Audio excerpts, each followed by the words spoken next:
Saudariku yang terkasih, selamat pagi. Berkah dalam. Bagaimana kabarnya pagi hari ini? Puji Tuhan, kalau luar biasa. Sehat-sehat semuanya? Ya, kelihatan dari senyum-senyumnya, lebih-lebih yang dibalik masker itu senyumnya lebih lebar. Romo kok ngerti? Yo ngerti. Karena biasanya yang pakai masker itu lebih los kalau tersenyum ya. Saudaraku yang terkasih, dalam sabda Injil hari ini Tuhan Yesus dalam kalimat pertama mengatakan, "Aku bersyukur kepadamu ya Bapa, Tuhan langit dan bumi, sebab Kau telah sembunyikan bagi orang bijak dan orang pandai." Ternyata orang bijak dan orang pandai yang dimaksudkan Yesus adalah misalnya orang yang pandai mengatur tetapi untuk kepentingannya sendiri, atau orang yang pandai memperoleh semuanya, mengolah uang namun dengan merugikan orang lain dan hanya untuk kepentingannya sendiri. Tetapi ada juga yang merasa punya segalanya, pandai namun sombong, sehingga di saat ada orang yang berpendapat, orang yang memberikan masukan, tidak mau menerimanya. Selain orang-orang yang pandai dan bijak, Tuhan Yesus juga mengatakan orang kecil atau kebijakan anak-anak, namun bukan kekanak-kanakan. Yang bagaimanakah kebijakan orang kecil? Bagaimanakah kebijakan anak-anak itu? Mereka itu sederhana, yang polos, yang lugu, namun selalu siap menerima tawaran-tawaran kebaikan. Percaya bahwa Tuhan penuh dengan kasih-Nya, bahwa dengan kerendahan hati dan kesederhanaan akan diterimanya Tuhan dalam hidup kita.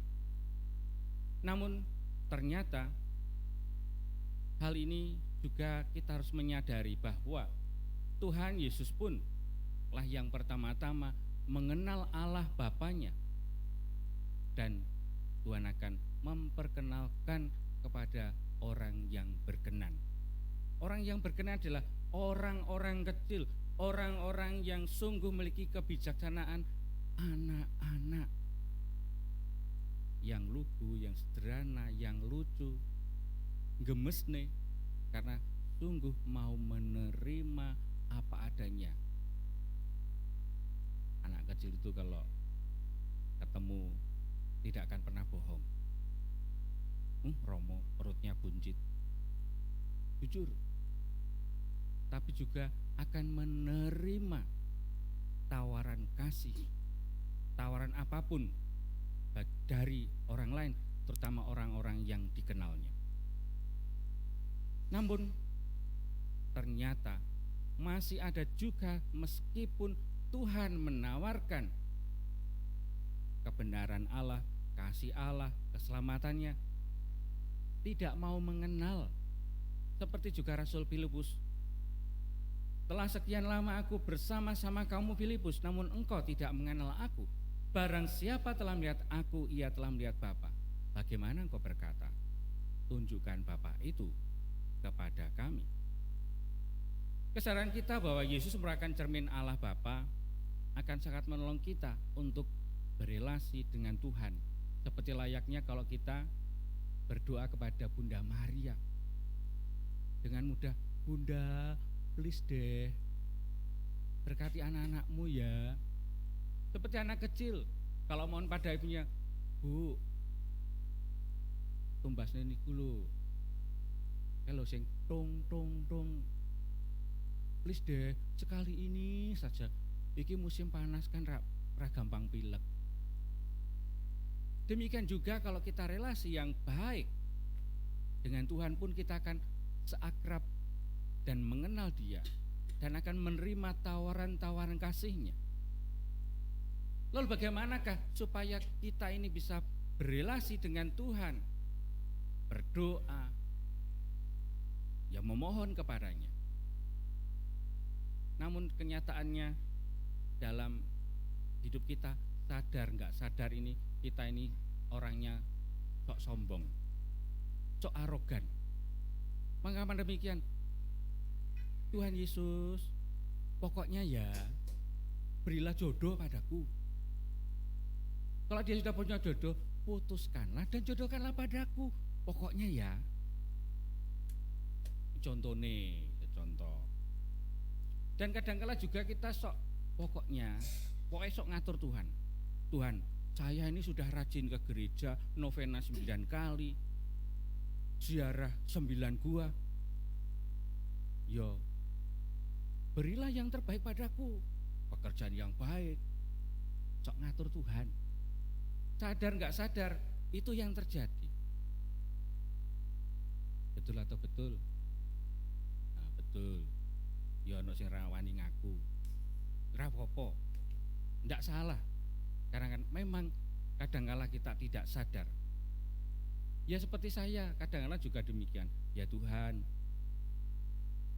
karuniakanlah kesehatan bagi bapak saya waktu itu, supaya bisa menemani saya sampai jadi romo ya, sampai usia mamat yang panjang. Tetapi ternyata kita tidak bisa mendekati Tuhan Allah. Dan di saat itulah, iya ya, tidak bisa aku mengatur Tuhan. Lalu bagaimanakah yang sebenarnya harus kita lakukan dalam kehidupan kita? Pertama-tama kita harus mengakui diri kita sendiri. Kita menerima diri kita sendiri. Dengan menerima diri kita sendiri apa adanya, kita bisa menerima siapapun, termasuk Tuhan Allah. Pertama-tama kita mengakui bahwa kita bukanlah orang yang hebat, kita penuh dosa. Dengan demikian kita akan seolah-olah itu membuka tangan, Tuhanku,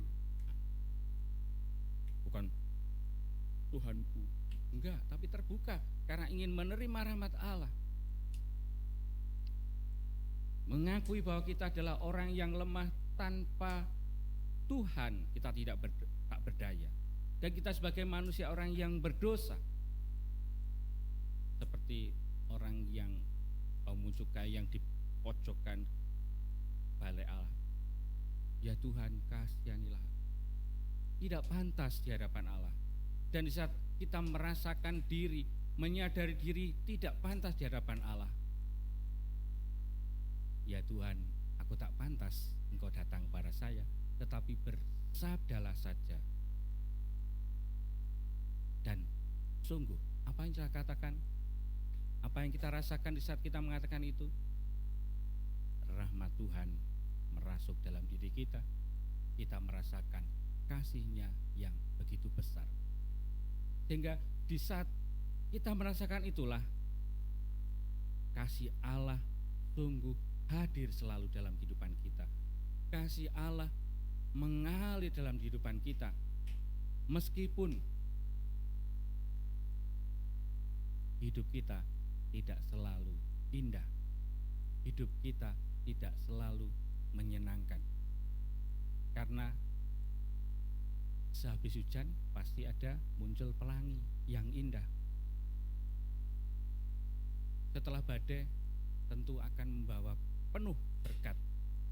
Tetapi pertama-tama adalah kalau kita hadir sungguh di hadapan Allah, terbuka, kita akan merasakan kelemah lembutan Tuhan yang selalu mencintai kita. Berkat Tuhan melimpah selalu bagi kita semua.